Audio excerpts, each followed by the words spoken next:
नमस्कार दोस्तों, next result में आपका स्वागत है। आज के इस वीडियो में हम लोग एनटीपीसी 2025 के 8 अगस्त 2025 के एग्जाम में थर्ड शिफ्ट में आए हुए मैथ के सारे प्रश्नों को देखेंगे। तो बिना देर किए हुए चलिए वीडियो को शुरू करते हैं। इस वीडियो का पहला क्वेश्चन है, बल्लेबाज द्वारा 23 मैचों में बनाए गए औसत रन 42 है और अगले 10 मैचों में बल्लेबाज द्वारा बनाए गए औसत रन 15 है, तो सभी 33 मैचों में उसके द्वारा बनाए गए औसत ज्ञात कीजिए। 23 मैच में उसने कितने औसत बनाए हैं? 42 औसत। ठीक है, यानी कि कुल रन कितना हो जाएगा?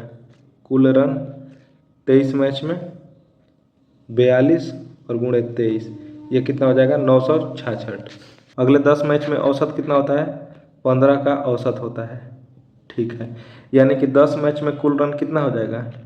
कुल रन 15 गुणे 10 बराबर कितना है? 150। अब देखिए औसत पूछ रहा है क्या? कुल 33 मैच का, तो औसत क्या हो जाएगा? कुल रन अब बटा में कुल मैच। तो देखिए कुल रन कितना है? 966 प्लस 150 और बटा में 10 और 23 कितना है? 33 मैच। तो 966 और 150 ऐड करेंगे तो हमारा हो जाएगा 1116 और बटा में 33, जिसको कि हम डिवाइड करेंगे तो आएगा हमारा 33.8181 डॉट डॉट, जो कि 33.82 के लगभग बराबर है। इसलिए हमारा ऑप्शन नंबर 2 क्या हो जाएगा? करेक्ट आंसर हो जाएगा। नेक्स्ट क्वेश्चन देखते हैं। यहाँ पर दिया है कि संख्या 32, 70, 87 निम्न में से किससे विभाज्य है। देखिए ऑप्शन से इसको डायरेक्ट बनाएंगे हम। 5 से तो नहीं कटेगा, क्योंकि 5 से क्या है? 5 से विभाजित होने का रूल क्या है कि इकाई का अंक 0 या 5 होना चाहिए, मतलब कि 5 से नहीं कटेगा। 8 क्या है? सम संख्या, और इसके इकाई अंक में क्या है? विषम संख्या है, तो ये तो 8 से ऐसे ही नहीं कटेगा। और 12 भी क्या है? सम संख्या, और इसके इकाई अंक में क्या है? विषम संख्या, तो 12 से भी नहीं कटेगा। मतलब कि हमारा क्या हो जाएगा? 3 एक करेक्ट आंसर हो जाएगा। नेक्स्ट क्वेश्चन देखते हैं। यहाँ पर कह रहा है कि निम्नलिखित को सरल कीजिए। दिया है क्या? ऐसा एक व्यंजक दिया है, तो चलिए इसको कर लेते हैं हम। 3 से मल्टीप्लाई किया है इसमें, तो 3 गुणे 7 बटा में 3x² माइनस 25 और गुणे 3 कितना हो जाएगा? 75x और प्लस 12 36। फिर ये क्या है? माइनस 7 और x² से मल्टीप्लाई होगा तो क्या हो जाएगा? 7x² और माइनस और प्लस से मल्टीप्लाई होगा तो माइनस, और 9 7 63x, और ये माइनस माइनस प्लस हो जाएगा 91। अब देखिए ध्यान से, 3 से ये 3 कट जाएगा तो ये क्या हो जाएगा? 7x² माइनस 75x और माइनस 63x, 38x हो जाएगा, और 36 और 91 27, और दोनों प्लस में है तो ये क्या हो जाएगा? प्लस में 127। अब देखिए, और ये -7 का x² है। ठीक है, -7x² में है और +7x², ये क्या हो जाएगा? दोनों कट जाएगा तो ये आ जाएगा -138x प्लस 127, जो कि हमारा ऑप्शन नंबर 1 में दिया है, और यही हमारा करेक्ट आंसर हो जाएगा। नेक्स्ट क्वेश्चन है, किसी कस्बे की वर्तमान जनसंख्या 14,680 है। 2 क्रमिक वर्षों में 25% और 70% की वृद्धि होती है, लेकिन तीसरे वर्ष में 20% घट जाती है। तीसरे वर्ष के अंत में कस्बे की जनसंख्या क्या होगी? देखिए ध्यान से, अभी वर्तमान में जनसंख्या कितनी है? वर्तमान में जनसंख्या लिख लेते हैं यहाँ पर, कितनी है? 14,680। मान लेते हैं कि वर्तमान में कुल जनसंख्या कितना? 100 है। कुल जनसंख्या 100 है, ऐसा 100 मान लेते हैं। ठीक है, ये 14,680 है, लेकिन इसको हम क्या है? 100 मान लिए। ठीक है, अब 2 वर्षों में क्या हो रहा है? 25% और 70% बढ़ जाता है, तो फर्स्ट ईयर में पहले निकाल लेते हैं। फर्स्ट ईयर में पहले निकाल लेते हैं, तो क्या हो रहा है? 25% बढ़ रहा है, तो 100 प्लस 100 का 25% कितना हो जाएगा? 100 का 25% कितना हो जाएगा? तो 25 होता है। 100 का 25% क्या होता है? 25। तो यहाँ पे 25 ऐड कर लेंगे तो कितना हो जाएगा? 125। अब सेकेंड ईयर में क्या कह रहा है? सेकेंड ईयर में क्या हो रहा है कि 70% बढ़ रहा है। क्या हो रहा है? 70% बढ़ रहा है। तो अब 125 जो होगा इस पर 70% बढ़ेगा, तो 125 और प्लस 125 का 70%। ठीक है, अब ये कितना हो जाएगा? तो ये हो जाएगा 212.5, क्योंकि 125 का 70% हो जाएगा 87.5, और 87.5 125 में जोड़ेंगे तो क्या हो जाएगा? 212.5। अब देखिए थर्ड ईयर का देखते हैं। थर्ड ईयर में क्या हो रहा है? तो थर्ड ईयर में क्या हो रहा है कि 20% जनसंख्या क्या हो रही है, घट रही है। मतलब कि 212.5 माइनस 212.5 का 20%। ठीक है, 20×5 = 100 और इसको सॉल्व करेंगे तो हमारा आ जाएगा 212.5 माइनस ये हो जाएगा हमारा 42.5। अब ये कितना हो जाएगा हमारा, तो इसको घटाएंगे तो ये हो जाएगा 170। मतलब कि 100 का वैल्यू कितना है, 100 का वैल्यू 14,610 और जो कि तीसरे साल में हमारा जनसंख्या 3 साल के बाद कितना हो जाएगा 170, यानी कि 170 का हमको वैल्यू निकालना है। अब देखिए यहाँ पर हम निकाल लेंगे कि 100 बराबर 14,680, इसलिए 170 बराबर हो जाएगा 14,680 बटा में 100 और गुणे 170। जीरो से एक जीरो कट जाएगा, एक जीरो से एक जीरो, ये दोनों जीरो दो जीरो से कट जाएगा। 17 से 1468 से मल्टीप्लाई करेंगे तो हमारा आ जाएगा 24,956 और 24,956 हमारा किस में दिया है, ऑप्शन नंबर 2 में, तो इसीलिए ऑप्शन नंबर 2 हमारा करेक्ट आंसर हो जाएगा। नेक्स्ट क्वेश्चन यहाँ पे है कि प्रशांत और निशा अपनी अपनी कारों से दिल्ली से कानपुर जाना है। प्रशांत 117 किलोमीटर प्रति घंटा की चाल से गाड़ी चला रहा है, जबकि निशा 48 किलोमीटर प्रति घंटा की चाल से गाड़ी चला रही है। यदि प्रशांत का कानपुर पहुंचने में 16 घंटे का समय लगता है तो निशा को पहुंचने में कितना समय लगेगा। ध्यान से समझेंगे, दोनों द्वारा तय की गई दूरी क्या है, बराबर। दिल्ली से कानपुर की दूरी क्या है, बराबर। तो दूरी बराबर क्या होता है, चाल गुणे समय। दूरी बराबर क्या होता है, चाल गुणे समय। तो प्रशांत का चाल कितना है 117 और गुणे समय कितना लग रहा है 16 घंटा। उतना ही दूरी ये 48 किलोमीटर प्रति घंटा की चाल से कितने टाइम में तय करेगी, तो ये हमको टाइम निकालना है। तो टी बराबर क्या हो जाएगा 117 गुणे 16 बटा में 48। 16 से कट जाएगा 3 बार में और 3 से कट जाएगा ये 39 बार में। तो टी बराबर हमारा क्या आ जाएगा 39 घंटे और यही हमारा करेक्ट आंसर हो जाएगा, जो कि ऑप्शन नंबर 4 में दिया है। नेक्स्ट क्वेश्चन यहाँ पर है, क्वेश्चन कह रहा है कि 1200 पर 4% मासिक ब्याज दर से 9 माह के लिए साधारण ब्याज ज्ञात करें। देखिए ध्यान से, मूलधन कितना दे रखा है यहाँ पे 1200 रुपया, ठीक है। रेट कितना दिया है 4% पर मंथ। ध्यान से समझेंगे, यहाँ पे रेट क्या दिया है, पर मंथ दिया है और टाइम भी क्या दिया है हमारा, महीने में दिया है 9 मंथ, ठीक है। अब हमको क्या निकालना है, सिंपल इंटरेस्ट। सिंपल इंटरेस्ट का फॉर्मूला क्या होता है, मूलधन गुणे समय गुणे दर। दोनों मंथ में दिया है तो चेंज करने की जरूरत नहीं है, डायरेक्ट हम निकाल सकते हैं। बटा में 100, 100 से 100 कट जाएगा तो ये हो जाएगा 12 और गुणे 9 गुणे 4, जिसको कि मल्टीप्लाई करेंगे तो हमारा आएगा 432 रुपया, जो कि ऑप्शन नंबर 3 में दिया है, इसीलिए ऑप्शन नंबर 3 हमारा करेक्ट आंसर हो जाएगा। ये जो 36 दिया है ये गलत है आंसर की में, क्योंकि ये 36 डायरेक्ट 9 चौक के 36% ही दे दिया है। 36 अगर प्रतिशत में पूछता तो 36% हमारा आंसर होता है, लेकिन रुपया में दिया है तो रुपया में 432 रुपया हमारा सही आंसर होगा। नेक्स्ट क्वेश्चन यहाँ पर है 65 का 65% 15 के 1/5 से कितना अधिक है।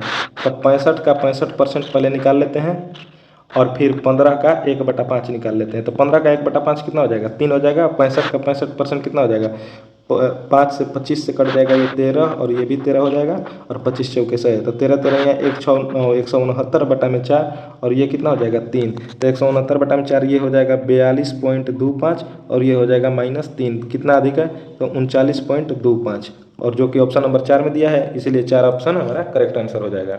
नेक्स्ट क्वेश्चन यहाँ पर है कि यदि किसी निश्चित धनराशि पर दूसरे वर्ष के दौरान अर्जित ब्याज 2352 रुपये है और ब्याज की दर 5% वार्षिक है जो वार्षिक रूप से संयोजित होती है, तो धनराशि ज्ञात करें। दूसरे वर्ष के दौरान ब्याज हमारा क्या हो जाएगा, ध्यान से समझेंगे। पहले वर्ष के दौरान जो मिश्रधन होगा, पहले वर्ष के दौरान मिश्रधन के दूसरे वर्ष के दौरान मिश्रधन कितना होगा P × 1 प्लस R कितना है 5/100⁻², ये हमारा दूसरे साल का मिश्रधन हो जाएगा। माइनस पहले साल का मिश्रधन कितना होगा P × 1 प्लस R 5/100⁻1, ठीक है। अब देखिए, तो दूसरे साल के बाद जितना मिश्रधन होगा और पहले साल का जितना मिश्रधन होगा एक साल के बाद, तो 2 साल के पूरा मिश्रधन में से पहले 1 साल का पूरा मिश्रधन घटा देंगे तो दूसरे वर्ष के दौरान अर्जित ब्याज निकल जाएगा। तो ये हमारा हो जाएगा 2352 बराबर ये P × 1 प्लस 5 से कट जाएगा 20 बार में, तो ये कितना हो जाएगा 20 और 1 21 और बटा में 20 के होल स्क्वायर माइनस P × 21 बटा में 20। अब देखिए 2352 बराबर P इंटू 21 बटा में 20 कॉमन ले लेंगे तो यहाँ पे क्या बच जाएगा 21 बटे 20 -1।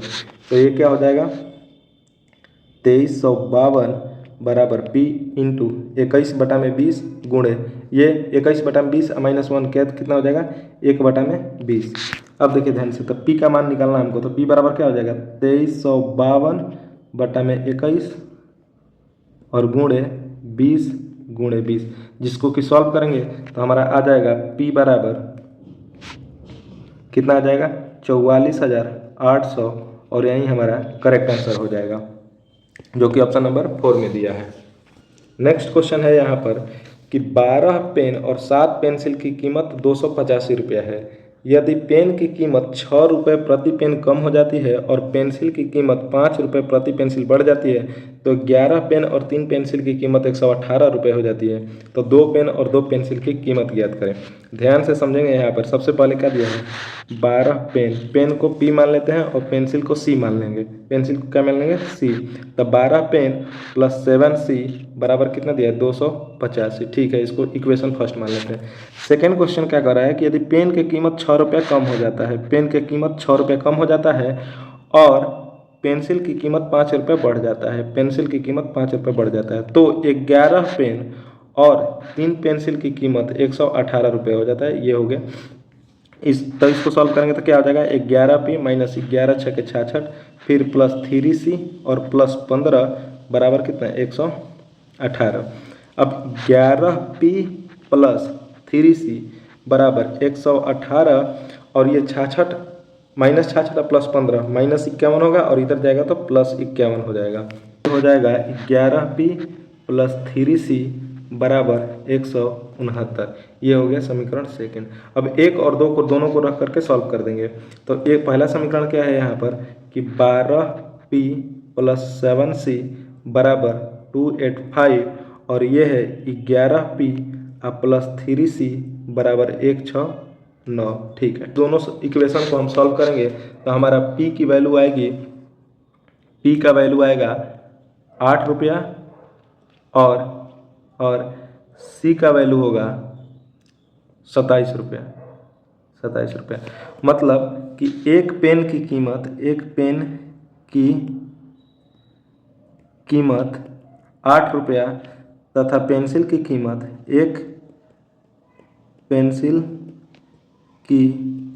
कीमत 27 रुपया। 2 पेन और 2 पेंसिल की कीमत तो 2 गुणे 8 प्लस 2 गुणे 27 तो 2 8 होगा 16 और प्लस 27 दूना के 54 रुपया। तो ये दोनों को जोड़ेंगे तो हमारा हो जाएगा 70 रुपया, जो कि ऑप्शन नंबर 2 में दिया है, इसलिए ऑप्शन नंबर 2 हमारा करेक्ट आंसर हो जाएगा। नेक्स्ट क्वेश्चन कहता है यहाँ पर कि 658 की धनराशि को 3 व्यक्तियों के बीच 18, 12 और 2 के अनुपात में बांटा जाता है। बंटन में सबसे बड़े हिस्से और सबसे छोटे हिस्से के बीच का अंतर ज्ञात करें। ठीक को दिया जाता है 18 अनुपात, दूसरे को दिया जाता है 12 अनुपात और तीसरे को दिया जाता है 2 अनुपात। इन तीनों को मिला करके कितना है 658। 18, 12, 30 और 2 32 अनुपात बराबर कितना हो गया 658।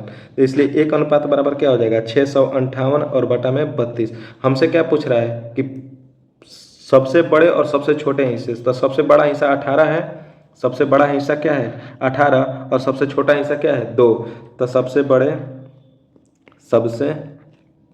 बड़े माइनस सबसे छोटे, तो सबसे छोटे 18 अनुपात माइनस कितना 2 अनुपात बराबर कितना 16 अनुपात। अब देखिए 1 अनुपात का मान कितना है 658 बटा में 32, तो 16 अनुपात का मान कितना हो जाएगा 16 अनुपात का मान हो जाएगा 16 गुणे 658 और बटे 32। तो 16 दूना के 32 और 2 से कटेगा ये 3 2 9 329 रुपया, जो कि ऑप्शन नंबर 3 में दिया है, इसलिए ऑप्शन नंबर 3 हमारा करेक्ट आंसर हो जाएगा।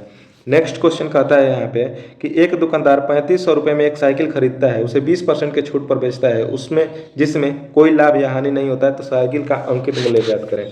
यहाँ पर कोई लाभ या कोई हानि नहीं हो रहा है, हानि या लाभ क्या है 0। तो हानि या लाभ 0 होने का मतलब क्या है कि क्रय मूल्य बराबर विक्रय मूल्य। ठीक है, तो क्रय मूल्य कितना है 3500, ठीक है। क्रयमूल कितना है 3500 बराबर विक्रय मूल्य। तो विक्रय मूल्य क्या होगा, कह रहा है कि अंकित मूल्य पर क्या कर रहा है 20% का छूट दे रहा है। तो अंकित मूल्य मान लीजिए कि x है, उस x पर 20% का छूट दे दिया। इसका मतलब क्या है कि अंकित मूल्य के 80% पर बेच रहा है और इस अंकित मूल्य के 80% का वैल्यू कितना है 3500। तो अब x का मान निकाल दीजिए यहाँ से 3500 और बटा में 80 और गुणे 100, ये हो जाएगा 10 से 10 कट जाएगा तो ये हो जाएगा 35,000 और बटा में 8, जिसका कि वैल्यू होगा 4375 रुपया।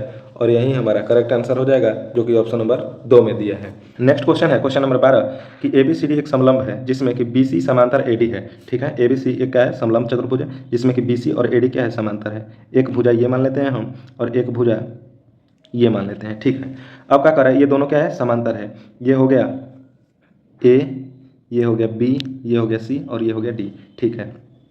अब क्या कर रहा है, ये कुछ ऐसा है और ये कुछ ऐसा है। ध्यान देंगे कि ये समांतर चतुर्भुज नहीं है, ये दोनों आपस में समांतर नहीं है। AB और CD समांतर नहीं है, बस क्या है AD और BC आपस में समांतर है, ठीक है। अब क्या कह रहा है कि AC जो है DC के बराबर है। AC जो है AC, ये वाला जो है AC वो CD के बराबर है, मतलब कि ये और ये क्या है बराबर है। कोण ABC इस कोण का वैल्यू दिया है कितना है 19 डिग्री, ठीक है।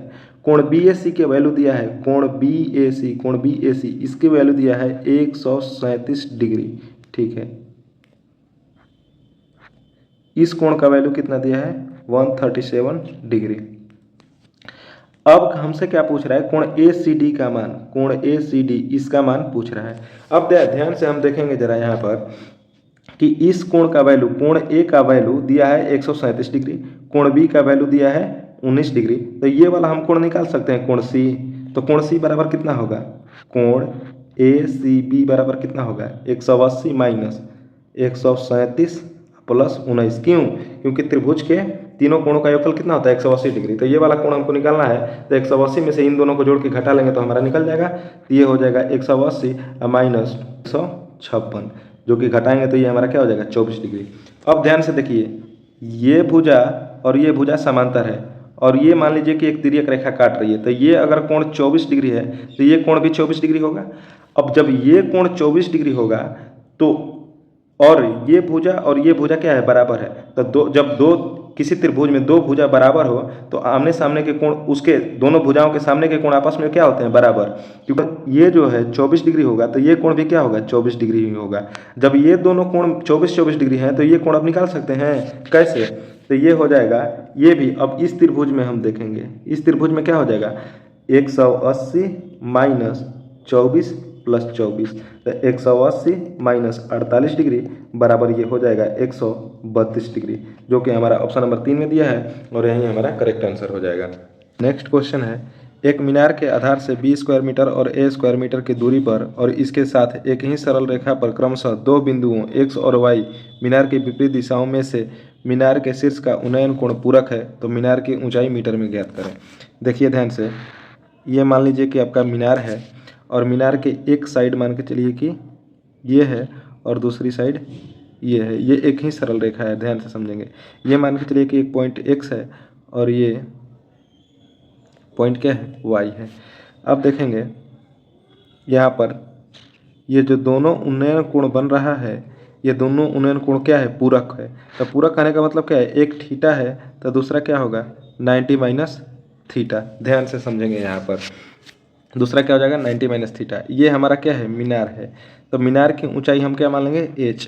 अब देखिए ध्यान से, एक क्या है b स्क्वायर मीटर, एक क्या है b स्क्वायर, एक डिस्टेंस क्या है b स्क्वायर और दूसरी दूरी क्या है a स्क्वायर मीटर, ठीक है।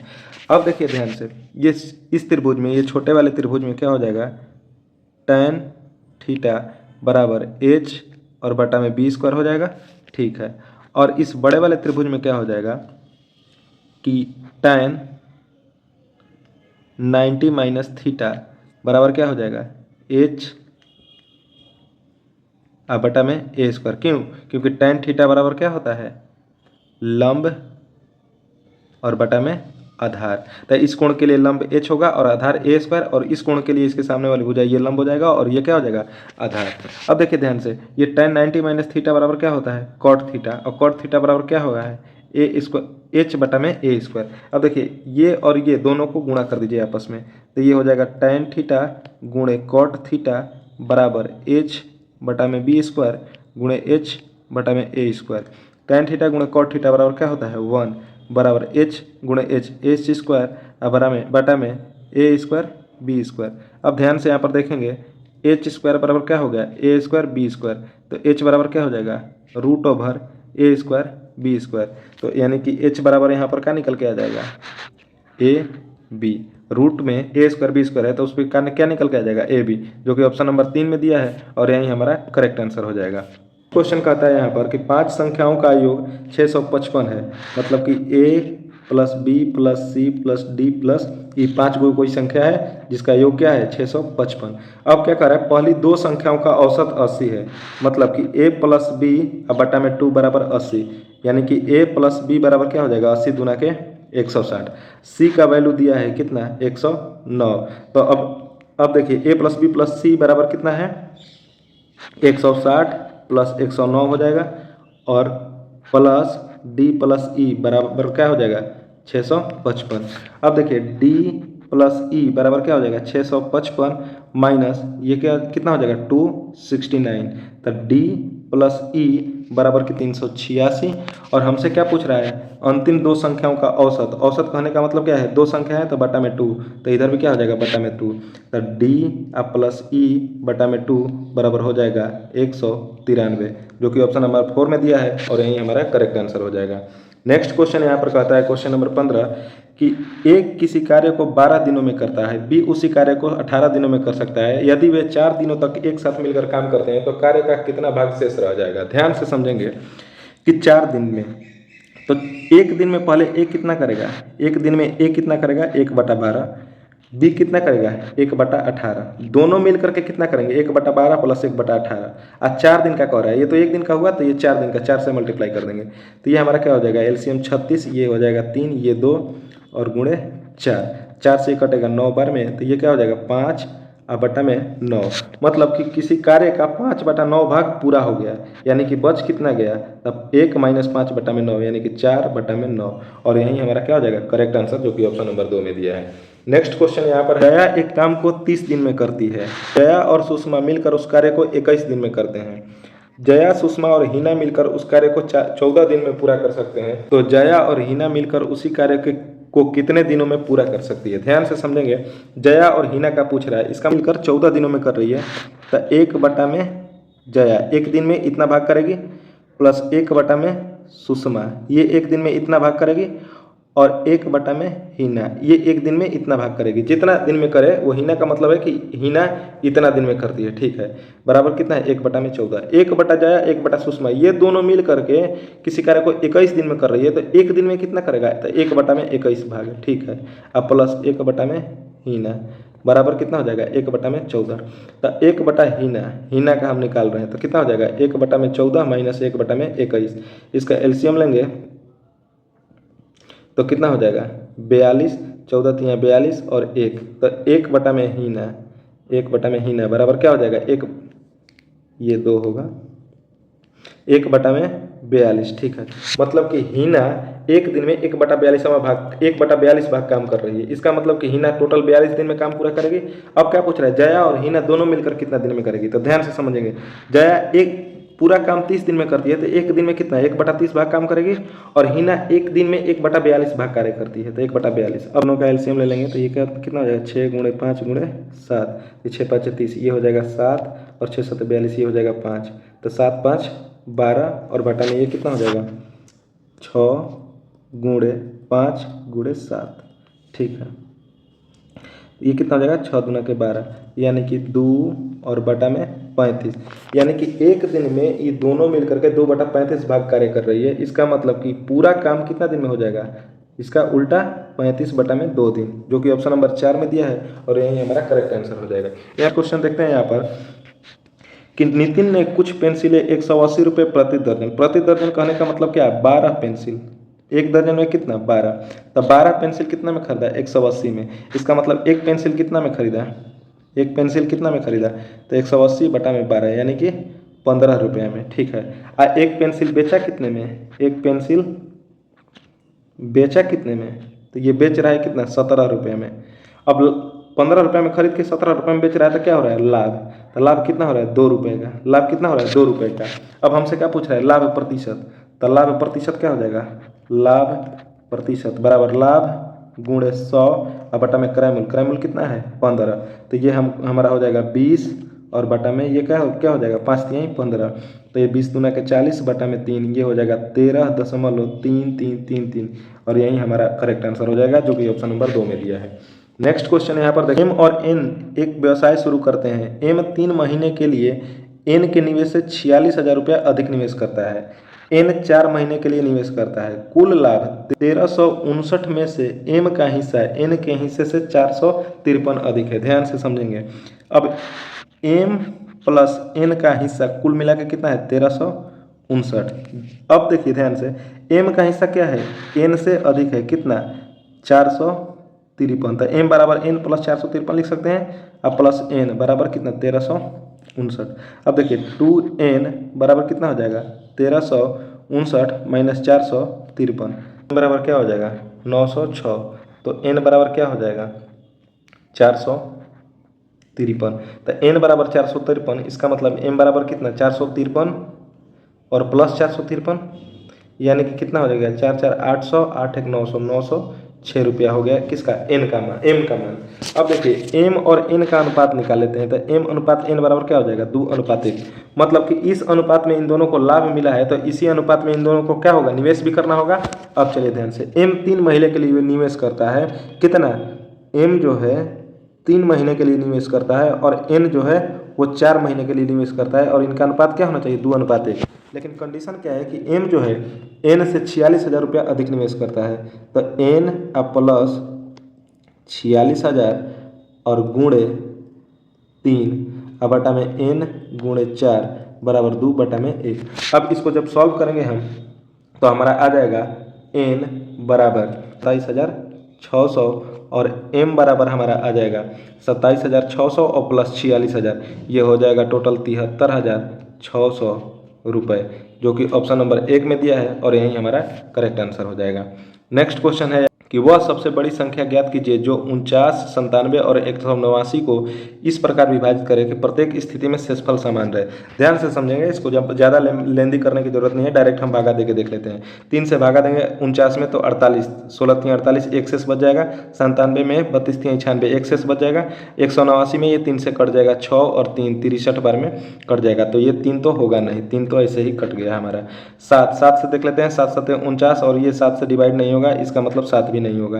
5 से देख लेते हैं, 5 9 45 और बचेगा 4, 5 से ये 95 और 2 ये भी नहीं होगा, इसका मतलब हमारा 4 आंसर हो जाएगा, जो कि करेक्ट आंसर।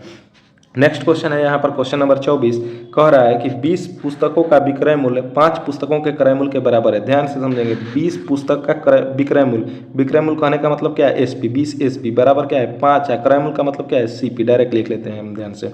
अब क्या देखेंगे यहाँ पे कि सीपी बटे एसपी, सीपी और ये बटे एसपी, सीपी बटे एसपी बराबर ये 20 और ये 5 इधर आएगा तो भागा में ये क्या हो जाएगा 4/1। इसका मतलब क्या है कि 4 में खरीद के और 1 में बेच रहा है, और इसका मतलब क्या हो रहा है कि हानि। अगर ज़्यादा में खरीद के कम में बेचेगा तो क्या होगा हानि। 4 में खरीद के 1 में बेच रहा है तो हानि कितना होगा 4 माइनस 1 कितना 3। तो हानि प्रतिशत निकाल दीजिए। हानि प्रतिशत क्या हो जाएगा, हानि गुणे 100 और बटा में क्रय मूल्य 4 से कट जाएगा ये 25 बार में, 25 3 कितना हो जाएगा 75%, जो कि ऑप्शन नंबर 1 में दिया है, यही हमारा करेक्ट आंसर हो जाएगा। नेक्स्ट क्वेश्चन यहाँ पर है क्वेश्चन नंबर 25, 954 भागे 30 प्लस 9 गुणे 3 माइनस 6। ठीक है, अब देखिए 954 भागे ये 30 प्लस 9 गुणे ये देखिए ध्यान से 3 माइनस 6 हो जाएगा तो क्या हो जाएगा -3। तो ये हो जाएगा 954 भागे 30 अब प्लस माइनस मल्टीप्लाई होता है माइनस 9 3 27, 954 और भागे 30 में से 27 घटेगा तो क्या बचेगा 3। ये हो जाएगा 3 3 9 और 18 3 54 318, जो कि ऑप्शन नंबर 3 में दिया है, यही हमारा करेक्ट आंसर हो जाएगा। नेक्स्ट क्वेश्चन है यहाँ पर क्वेश्चन नंबर 26 कि 3 वर्ष पहले पिता की आयु उसके पुत्र के आयु के दोगुने से 24 वर्ष अधिक थी। ठीक है, पिता को x मान लेते हैं, पिता को क्या मान लेते हैं x और पुत्र को क्या मान लेते हैं y। कह रहा है 3 वर्ष पहले का मतलब क्या है x माइनस 3 और y माइनस 3। तो 3 वर्ष पहले पिता की आयु पुत्र की आयु के दोगुने से अधिक थी, कितना 24 वर्ष। ये हो जाएगा x माइनस 3 बराबर 2y माइनस 6 और प्लस 24 बराबर 2y और प्लस ये 3 जाएगा उधर, हो जाएगा 21। ठीक है, अब देखिए ध्यान से, अब पूछ रहा है कि अब से कितने वर्ष बाद उसकी आयु उसके पुत्र की आयु की दोगुनी हो जाएगी। माना के वर्ष बाद दोगुना हो जाएगा। वैसे अगर समझ में आ रहा हो तो यहीं पर हम निकाल सकते हैं कि 21 वर्ष अगर इसमें जोड़ेंगे तो ये 42 हो जाएगा, जो कि y प्लस 21 का दोगुना होगा, मतलब कि 21 वर्ष होगा। लेकिन इसको निकालेंगे कैसे, प्लस के बराबर y प्लस के इंटू 2, यही कह रहा है। अब देखिए ध्यान से, x प्लस के बराबर 2y प्लस 2k। अब x बराबर ये 2y और प्लस 2k में से एक के घटेगा तो क्या हो जाएगा 2k। x बराबर क्या आ गया 2y प्लस k, यानी कि अब देखिए x बराबर क्या है 2y प्लस 21, यहाँ पे x बराबर क्या है 2y प्लस k। तो दोनों x का ही मान है तो दोनों बराबर हो जाएगा, 2y प्लस 21 बराबर 2y प्लस k। तो 2y से 2y कट जाएगा क्योंकि दोनों तरफ है तो बराबर हो जाएगा। यहाँ पर k बराबर क्या हो जाएगा 21, माने कि 21 वर्ष के बाद क्या हो जाएगा उसकी आयु उसके पुत्र की आयु की दोगुनी हो जाएगी। नेक्स्ट क्वेश्चन है यहाँ पर क्वेश्चन नंबर 27, कितना होगा। देखिए 10 के स्क्वायर कितना 100 प्लस 2 के स्क्वायर का अंडर रूट है तो ये क्या हो जाएगा 2 माइनस ये 4 और रूट 25 का मान क्या हो जाएगा 5 माइनस 3, ये 100 और 2 कितना हो जाएगा 102 माइनस 5 के 20 और 3 कितना हो जाएगा 23, जो कि घटाएंगे तो ये क्या हो जाएगा 79। और ऑप्शन नंबर 4 में दिया है, हमारा ऑप्शन नंबर 4 करेक्ट आंसर हो जाएगा। नेक्स्ट क्वेश्चन कहता है कि एक त्रिभुज की भुजाएं 82 सेंटीमीटर 18 सेंटीमीटर और 80 सेंटीमीटर है, तो इस त्रिभुज का क्षेत्रफल ज्ञात करें। त्रिभुज की भुजाएं वो 18 सेंटीमीटर 80 सेंटीमीटर और 82 सेंटीमीटर क्या है, एक समकोण त्रिभुज की भुजा है, क्योंकि 18 का स्क्वायर प्लस 80 का स्क्वायर बराबर 82 का स्क्वायर होगा। इसका मतलब कि ये दोनों छोटी भुजाएं क्या है समकोण त्रिभुज का आधार और ऊंचाई, और ये क्या है कर्ण है।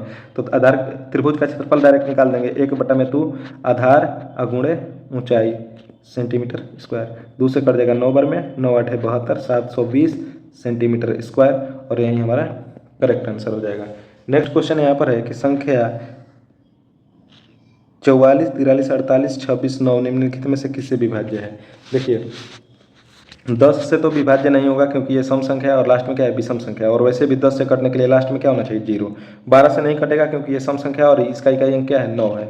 अब 9 से चेक कर लेते हैं, तो 9 से कटने के लिए क्या है इसका सम क्या होना चाहिए 9 से कटना चाहिए, 4 4 8 4 12 12 3 15 15 4 19 19 और 8 27 27 और 2 29 29 और 6 35 और 9 44, 35 और 9 क्या हो गया 44। इसका सम क्या है 44, जो कि 9 से नहीं कटेगा तो ये 9 से विभाजित नहीं होगा। इसका मतलब बचा क्या है हमारा ऑप्शन 19 हमारा करेक्ट आंसर हो जाएगा, ऑप्शन नंबर 1।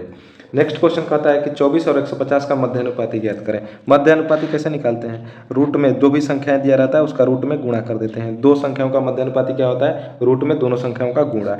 अब देखिए ध्यान से, ये क्या हो जाएगा रूट में 24 को क्या लिख सकते हैं 6 गुणे 4, और इसको क्या लिख सकते हैं 6 गुणे 25। ध्यान से समझेंगे, 2 को 6 है, 1 को 6 बाहर आ गया, 4 का 2 आ गया, 25 का 5 आ गया, 6 दूना के 12 5 कितना हो जाएगा 60। नंबर 2 में है, यही हमारा करेक्ट आंसर हो जाएगा। नेक्स्ट क्वेश्चन कहता है यहाँ पर कि 5000 अंकित मूल्य वाली एक वस्तु पर 10% और 5% की क्रमिक छूट दी गई, अंतिम विक्रय मूल्य ज्ञात कीजिए। देखिए पहले क्या है कि अंकित मूल्य कितना है, अंकित मूल्य कितना है 5000 रुपये। ठीक है, पहले 10% की छूट दी गई, तो 10% का छूट करने का मतलब कितना कि 5000 और माइनस 5000 का 10% कितना होगा 500, यानी कि कितना हो गया 4500। अब क्या होगा इसका मूल्य 4500। फिर क्या कह रहा है, फिर 5% का छूट देता है, 5% यानी कि 4500 और माइनस 4500 का 5%। तो देखिए ध्यान से, 4500 का 5% कितना हो जाएगा 225, 4500 का 5% कितना हो जाएगा 225। अब इसको घटाएंगे तो ये हमारा हो जाएगा 4275 रुपया, जो कि ऑप्शन नंबर 4 में दिया है, और यही हमारा करेक्ट आंसर हो जाएगा। नेक्स्ट क्वेश्चन है यहाँ पर क्वेश्चन नंबर 19, 6 अंकों की संख्या n 83 m 92 11 से विभाज्य है तो निम्नलिखित में नीचे दिए गए विकल्पों में से कौन सा विकल्प m और n के बीच सही संबंध को व्यक्त करता है। देखिए ध्यान से, कोई भी संख्या हो 11 से विभाजित होने का क्या रूल है कि इसका ऑड प्लेस पर जो भी नंबर है उसका सम और इवन प्लेस पे जो भी नंबर है उसका सम, दोनों का सम का जब डिफरेंस निकालेंगे तो वो या तो 0 होना चाहिए, नहीं तो 11 से डिवाइड होना चाहिए। तो चलिए देख लेते हैं। n plus 3 n plus 3 plus m plus 9 फिर minus 8 plus m plus 2 plus m plus 2 बराबर क्या होना चाहिए 0, यानी कि n का प्लस 9 3 12 माइनस 8 2 10 माइनस m बराबर क्या होना चाहिए 0। अब देखिए ध्यान से, n माइनस m 12 में से 10 है, 12 में से 10 जाएगा तो क्या हो जाएगा प्लस 2 बराबर 0। तो n माइनस m बराबर क्या हो जाएगा -2। ठीक है, लेकिन हमको क्या ऑप्शन में n माइनस m नहीं दिया है, m माइनस n दिया है, तो m माइनस n निकाल लेते हैं। तो m माइनस n बराबर क्या हो जाएगा, ये +2 हो जाएगा, और जो कि ऑप्शन नंबर 1 में दिया है, और यही हमारा करेक्ट आंसर हो जाएगा। नेक्स्ट क्वेश्चन यहाँ पर है कि 12 सेंटीमीटर आधार और 8 सेंटीमीटर ऊंचाई वाले त्रिभुज का क्षेत्रफल ज्ञात कीजिए। 1/2 आधार गुणे ऊंचाई, 2 से ही कट जाएगा, 6 बार में 6 8 48 सेंटीमीटर गुणे सेंटीमीटर सेंटीमीटर स्क्वायर, जो कि ऑप्शन नंबर 2 में दिया है, और यही हमारा करेक्ट आंसर हो जाएगा। ठीक है दोस्तों, के लिए इतना ही। अगर यह वीडियो पसंद आया होगा तो वीडियो को लाइक करना और चैनल को सब्सक्राइब करना। आगे के और भी शिफ्टों के एग्जाम में आए हुए प्रश्नों को सॉल्व करने के लिए आप हमारे चैनल को सब्सक्राइब करें और अपने दोस्तों के साथ भी शेयर करें। तो चलिए मिलते हैं अगले वीडियो में। जय हिंद।